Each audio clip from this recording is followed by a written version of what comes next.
Hey, check it out. This morning we are at the Nova Scotia Firefighter School here in Waverley, and I'm joined by Ben Rassong, who is with Falck Safety Services Canada. He's in marketing and sales, but today, Ben, you're going to chat with me a little bit about being a firefighter, and thanks to a public-private partnership between yourselves at Falck and the firefighter school here, we've got this beautiful structure that you and I are standing upon, 5-story training building that I'm going to get a chance to see what it's like to be a firefighter in, right? That's right. You're standing on one of the more modern firefighting facilities really in Canada. We had a great partner with the Nova Scotia Firefighter School here, and you know, it's set up to be safe, environmentally responsible, and I hope you have some fun in there. Yeah, absolutely. Now, we're going to work a little bit of a fire coming up, but this is great because you guys also train as well with Falck Safety Services Canada for like offshore and things like that as well. Yeah. Not just firefighters train here, right? Yeah, so our part of it is mainly the marine and offshore oil and gas industry trains here with Falck, and then the Nova Scotia Firefighter School trains local volunteer firefighters as well as HRM firefighters. So it's a great partnership. Now, I have been here a couple times before. Some folks may remember, you know, from one of the calendar shoots. But this is the first time I've ever seen this building, so this is very exciting for me, and I can't wait to get started. So I'm going to fight some fire. Sounds good. Sound good? That sounds good. All right, Ben.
Hey, welcome back, and what an opportunity I've had today with Hold On to Your Hat Week, a chance to be a firefighter.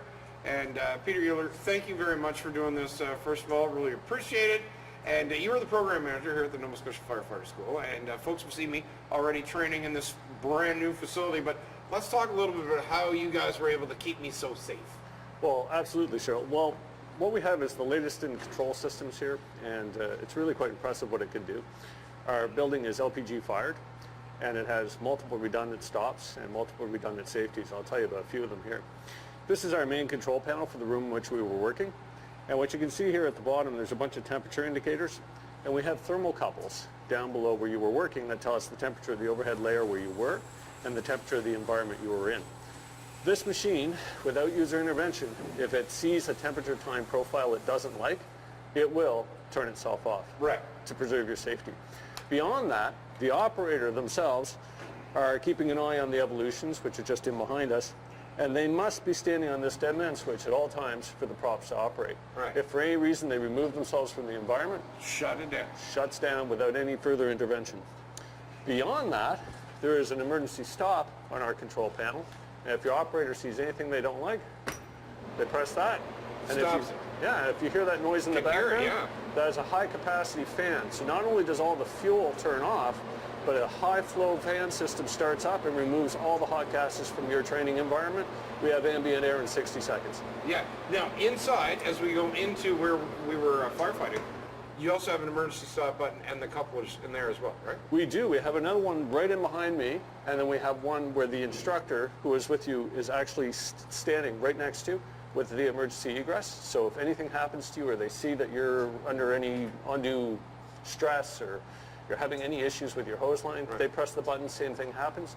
shuts down all the Shuts gas flow, turns on the air, it alerts the staff. Right, and of course you guys also do a lot of work outside as well, not just inside the building training, but outside training too. We do, yes. Yeah. We have car fires, dumpster fires, pan fires, flange fires, helicopter fires.